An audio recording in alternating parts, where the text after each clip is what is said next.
All right, so we are doing a special live edition of Looking Forward because I'm an idiot. Yes, I completely forgot that last Friday was the last Friday of June, which is when I normally talk about all the books that are coming out in July. I got no excuse. I just missed it. That's all there is to it. So why am I doing this live? Because I'm also got in the book that I've been waiting for to give out to one of the patrons. I'm going to save that for the end. Obviously, they don't have to be here to get it. I'm just doing it live so everybody sees, who got that. Appreciate you guys. Also, because I'm doing it live, I didn't have the little patron thing ready that I usually pop up there, but y'all know who you are. Again, normally, I'm gonna be mixing a few things on here because this is not normally a live stream. Alright, what am I looking forward to in the month of July? First and foremost, I'm looking forward to a book called Silver Cloak. See if I can get this to work the way I want it. There we go. It is by L.K. Steven. It is the start of a new series. It's coming out, published by Del Rey, July 29th. So that one's not coming out till the end of the month. Uh, 2 decades ago, the Blood Moons ruthlessly murdered Saffron Kaloran's parents. Saffron. I can speak English. Destroying her idyllic childhood, hell bent on revenge, she lies her way into Silvercloak Academy, the training ground for her city's elite order of detectives with a single goal to bring the Blood Moons to justice. But when Saf's deception is exposed, rather than being cast out, she's given a rare opportunity to go undercover and tear the Blood Moons down from the inside. Descending into a world where pleasure and pain are the most powerful currencies, Saf must commit some truly heinous deeds to keep her cover and her life. Not only are there rival gangs and sinister smuggling rings to contend with, but there's also her growing feelings for the Kingpin's tortured son with his vicious pet, Fallow Wolf. It's a fallow wolf. I'm here for that, if nothing else. His dark past and the curious prophecy foretelling his death at Saffron's hands. With each day testing her loyalties further, Saf finds her web of lies becoming harder to spin. And when one false step could destroy everything and everyone she's ever loved, the detective who's dedicated her life to vengeance just might die for it. Now, it does have a little bit of that romancy side to it, it sounds like, which is not normally my strong suit, but I'm willing to give it a try. Sounds like an interesting story. And it is a part of a series, so if I like it, there's more. If I don't like it, I will move on. Sorry, end of the day, get a little tickle in my throat. All right, so that is that one. Let me get back here. Again, I'm not used to doing this part live. All right, what else am I looking for? Another one that I was looking towards. Let me, I, since I can't put these over the top, I got all these images ahead of time, providing I don't forget and click on the wrong button, which I would never. All right, another book that I was looking at. Here we go. Ghost Cell. Ghost Cell is by Zach Topping. That one's coming out July 15th. It's actually book two in a series, but this is the first time I'd heard about it. Blade Runner meets John Wick is kind of what it's described as. Ander Raid is doing his best to stay under the radar after the mess in Atlanta when he's contacted by the Special Activities Division for the Genetic Compliance Department. Let's assume the mess in Atlanta was in book one. The mission: infiltrate a secret organization of rogue mods known as the Ghost Cell in order to find out what they're doing and who they're doing it for. The catch: Raid's old team leader, Sabrina Fox, is a member, but Raid's been searching for her since his liberation from the fight pits, and he refuses to betray her now. So, in exchange for his cooperation, the GCD agrees to extend their promise of an official pardon for his rogue status to her as well. As if gaining acceptance into the Ghost Cell isn't challenging enough, Raid is forced to walk a tightrope between avoiding suspicion and minimizing collateral damage from the organization's violent and unsanctioned operations. But excuse me, as his investigation gains steam, he soon realizes that the Ghost Cell's true ambitions are far more dangerous than anyone thinks, and that the time to act is running out. With powerful forces out to stop him, Raid must decide if there are limits to his loyalty to Sabrina, and whether that line has already been crossed, and above all, how far he's willing to go for a pardon he's not likely to live long enough to see. So, Got a little sci-fi going in there. Gonna be checking that one out, hopefully. Uh, Somehow I messed one up. I knew that didn't sound right. I don't know how I managed to cut out the. Oh, you know what? Let me take a look at something. So I had Pearl City on the list. Pearl City's book three in a series. It's by Julie V. and Ken Bibel.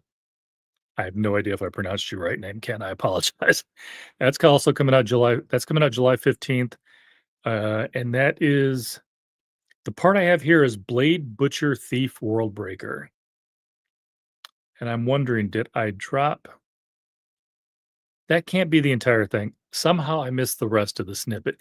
Trust me, there was more about that book that I have somehow managed to delete. I do apologize. But that one sounds interesting. I've got that one on my list. Obviously, I'm gonna have to go back and check out book one. Uh, but Pearl City, go ahead and check that one out. Definitely was on my list. I just don't know what I did to the description. Don't try this at home. I am a professional. Yeah. So, another book, absolutely positively, that I am looking forward to. Let me pull this one up, get myself ready here. Do, do, do, do, do, do. There we go. The Lighthouse at the Edge of the World by J.R. Dawson, another one coming out on July 29th. The Lighthouse at the Edge of the World is a powerful and poignant contemporary queer fantasy perfect for fans of Hadestown and Under the Whispering Door. At the edge of Chicago, nestled on the shores of Lake Michigan, there is a way station for the dead. Every night, the newly departed travel through the city to the station, guided by its lighthouse. There, they reckon with their lives before stepping aboard a boat to go to beyond. Nera has spent decades watching her father, the ferryman of the dead, sail across the lake each night just like the last. But tonight, something is wrong. The station's lighthouse has started to flicker out. The terrifying ghostly haunts have multiplied in the city. And now a living person, has found her way onto the boat. Her name is Charlie. She followed a song, and she is searching for someone she lost. Okay, sorry. So that one's definitely on my list. I'm only laughing because I just found the rest of the. I don't know how I managed to get this in the middle of it. So this is the other part about Pearl City. She unmasked the general and returned to San Francisco, where her power is greatest. But the city, once her sanctuary from Jaran intrigues, turn into her living from GRN intrigues. Jaren's capitalized. Oh, hey, EJ. Turns into a living nightmare. Clans wars, clan wars erupt, and Amiko's life becomes a treacherous quicksand of friend and foe. Unsure of who to trust, Amiko finds herself more alone than ever. When an ancient power rips through the realm to land in her city, the general will stop at nothing to take it for his own.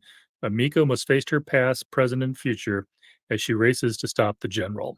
Is Amiko's fate written to be the destroyer of worlds, or can she chart a new course to save her family? All right. That makes much more sense. Again, I don't know how I managed to get two books shoved into the middle of that description. I do apologize. Now, this one may be the one I'm most looking forward to that I am way too late for because I got to pick up the first two books to catch myself up. This is book three in a series. It's called The Memory of the Ojusai or Ojusi. Don't quote me on that. It's by Moses Oze Utami.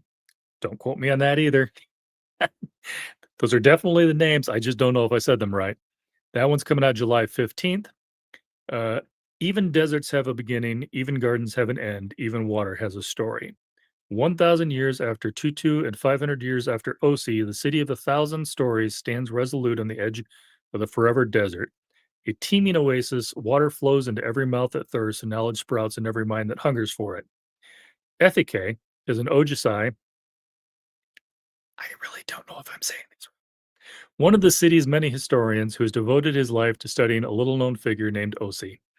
Unfortunately, the city has never approved any of his research papers, and if he doesn't find Osi's story soon, he will be stripped of his position. Desperate to keep himself and his family from losing everything, Ethike ventures into the forest forever, sorry, in the forest. Apparently, I can't say these two words back to back. It's not forest.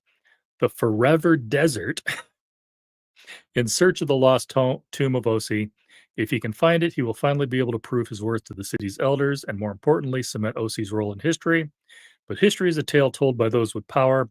What Ethike uncovers beneath the sand is far beyond anything he could have expected, and it is extremely angry.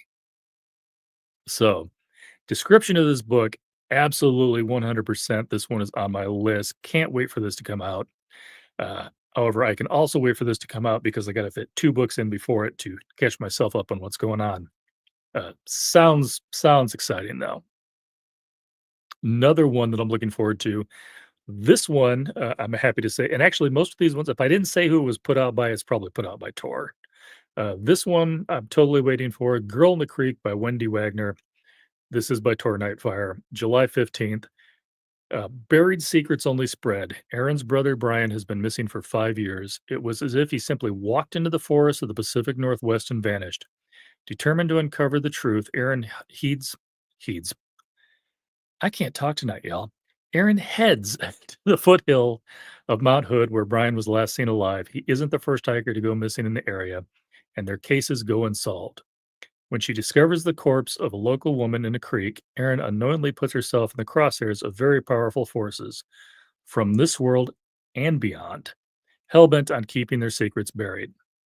The and beyond part, that's the part that has me gotten. I didn't even put the book up there. What am I thinking? Don't try this at home. I don't know what I'm doing. Again, I am used to recording this and then putting it all together later. So, first of all, I talked about The Memory of Ojusai. Again, I'm hoping I pronounced that right. This is the book I'm talking about. Gotta check that one out.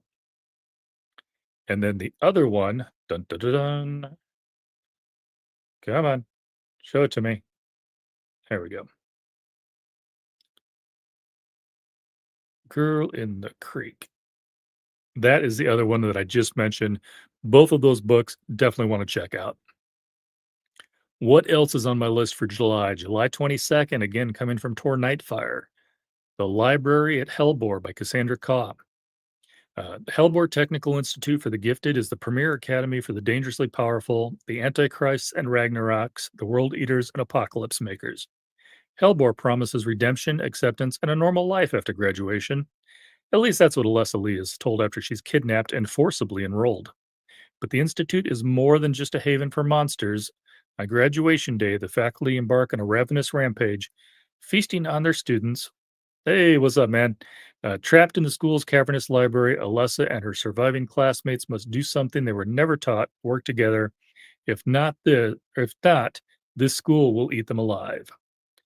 And I actually do have the arc for that, but I'm going to show you guys the book from the internet because the arc does not have the pretty blue pages.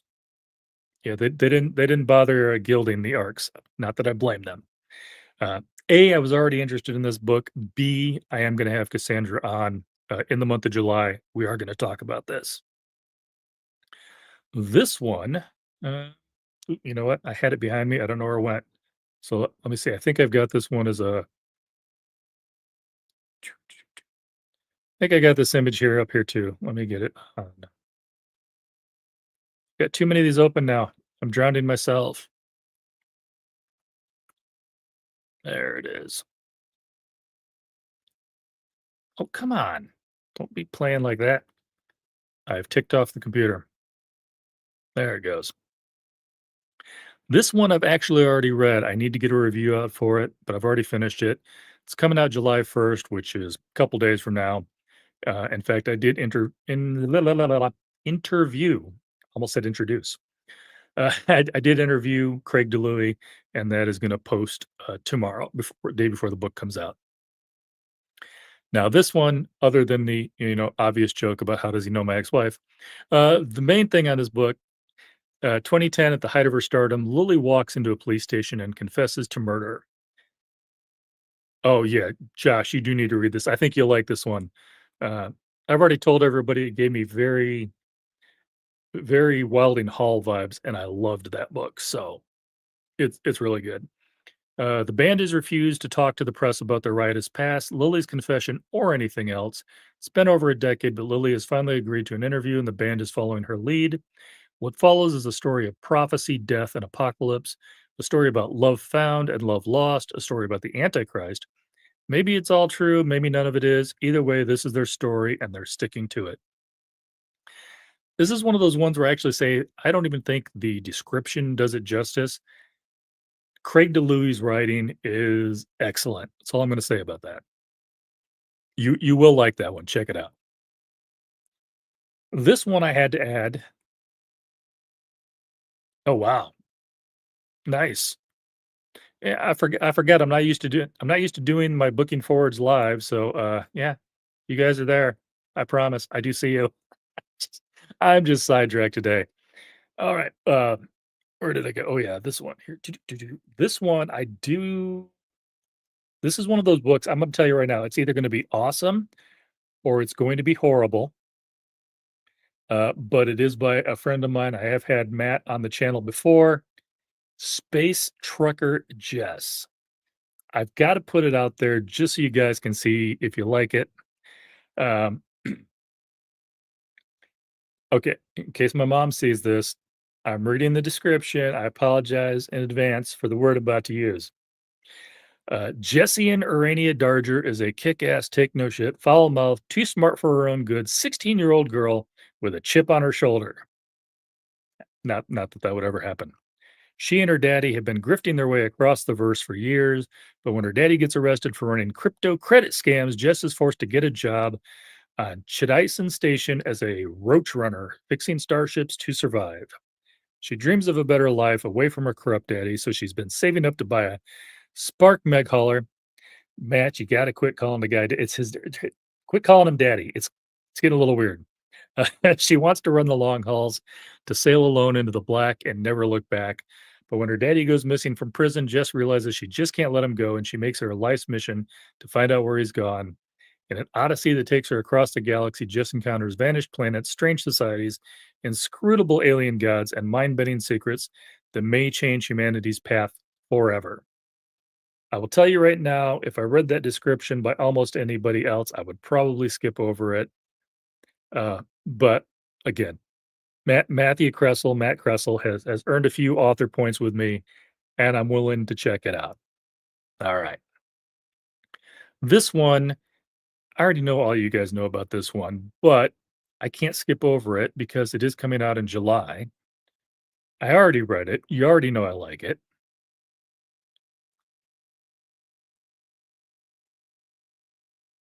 Yep, that's the one. Mercy, Tears of the Fallen. I almost forgot about it because I'd read the arc already and I forgot it was coming out in July, but July 20th by Lightseeker Publishing. Oh, by the way, Space Trucker Jess is by Fairwood Press. Mercy, Tears of the Fallen, Lightseeker Publishing. Yeah, definitely Josh. So good. This is one of the most dangerously ambitious and boldly imaginative debuts I have ever read, according to Grimdark Magazine, which we all know is Esme. Hi, Esme.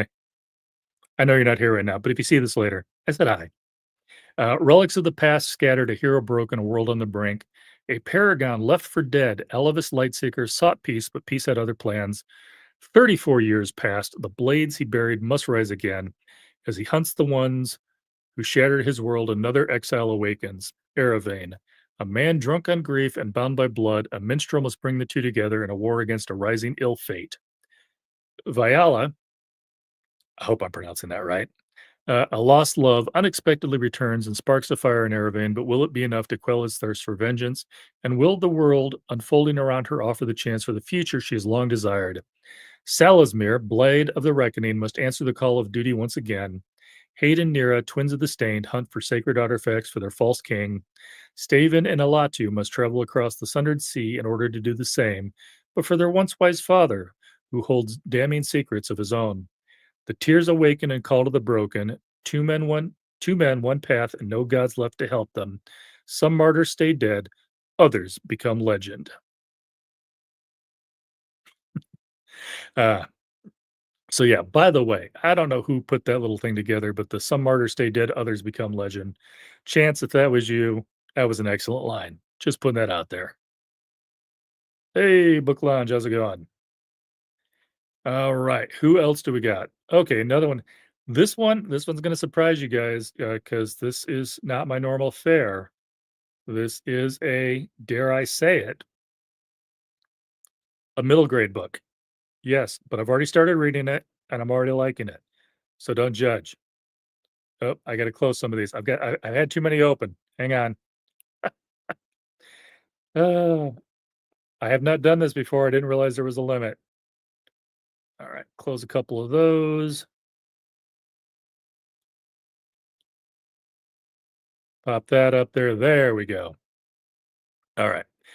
Yes, Paul Tremblay has written a middle grade book. It's called Another.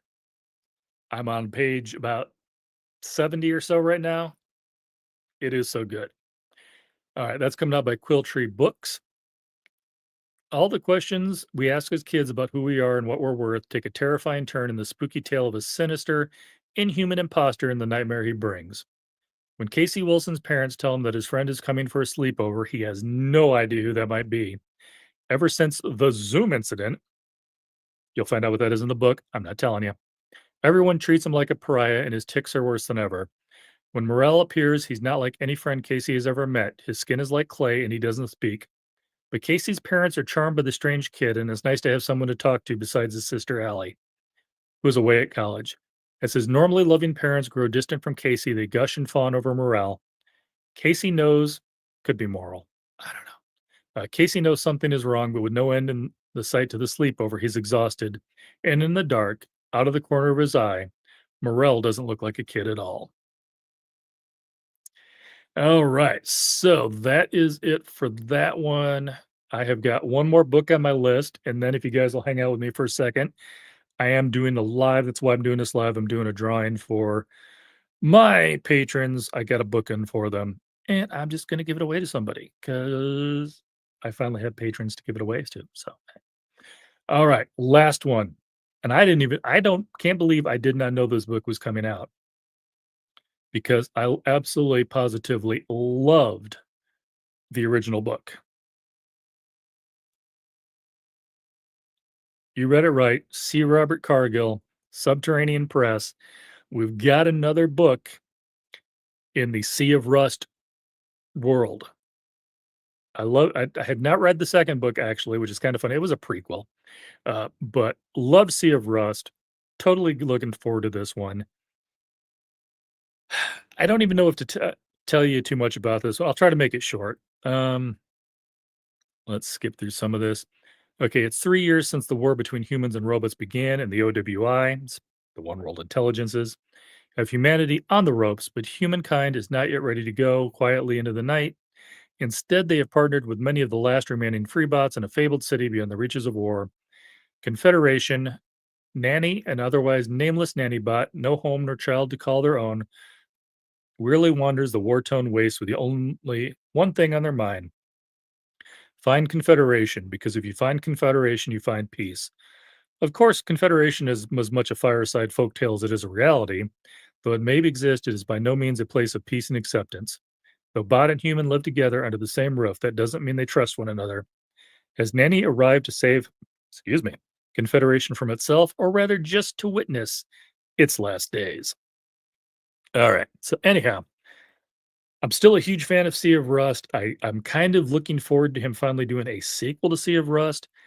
From what I'm reading on this one, Day Zero, if I remember correctly, was the name of the prequel. This book looks like it takes place in between the two. So we're still kind of going backwards in time. Uh, but yeah, Sea of Rust is one of my favorite books of all time. And I will definitely give Cargill some benefit of the doubt and check that book out. All right. So the whole reason I'm doing this live, by the way, appreciate you guys all for stopping in. Do I have too many things open? Because I got to see if I can get this. Let's close this one. And then we'll see if I can pull this up correctly. Because I don't think I've done this before. Nope, nope, nope. Share screen. Yeah, that's what I want. Do do do do do. Um,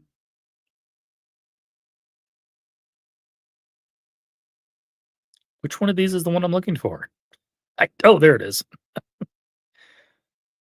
There we go. All right. Josephine, who can't be here because she's busy doing something menial, like, interviewing Kate Elliott at the moment. Uh, that might be over. I don't know. She started at 6, so it's almost 7:30. Maybe it's over. I don't know. But Josephine's on the list. Connor's on the list. Ravenfire's on the list. I want to do this live so everybody knows it's all above board. I'm clicking on spin, and whoever gets this gets. Do I have behind me? I only opened this to make sure. Oh, hey, Josephine. I only opened this to make sure there was no receipt in it because that would be kind of uncool. But yes, it is. I should probably not have that on the small screen now, but it is the Owl Crate version, and I'm not going to unwrap it. I'm leaving it wrapped. Owl Crate version of Bury Our Bones Beneath the Midnight Soil, which I don't have a place to put down, so I'm gonna set that over here for now. I know. I didn't even say her name 3 times, and she still showed up. All right. One spin only. Who's gonna get it?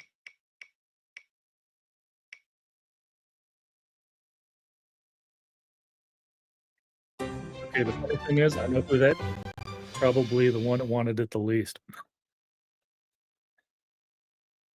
If he turns it down, I might do another one, but I did pick his name first. I will find out from him if he wants it. Uh, if he doesn't want it, I will check and give a second round.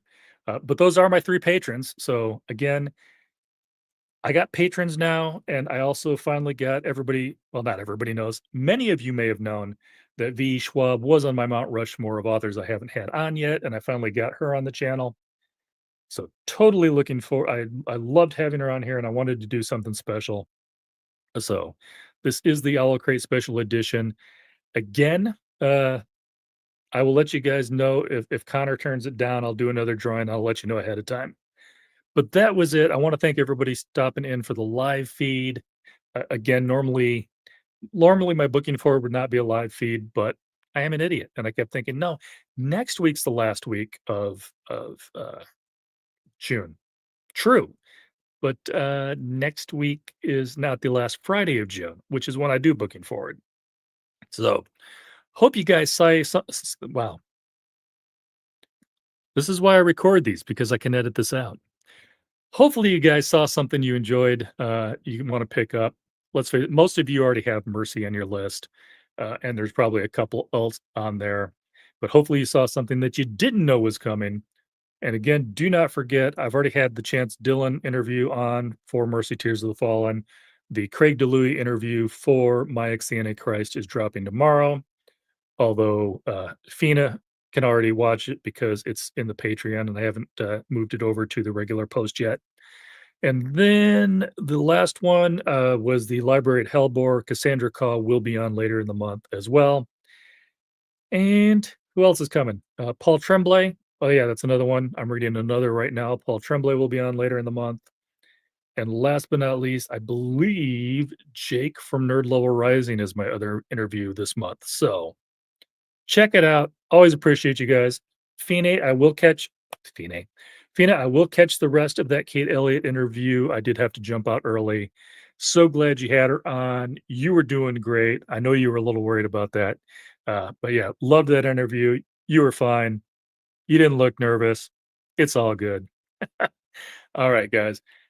I've been talking for almost 30 minutes and I'm just blabbing now. So I will catch you later.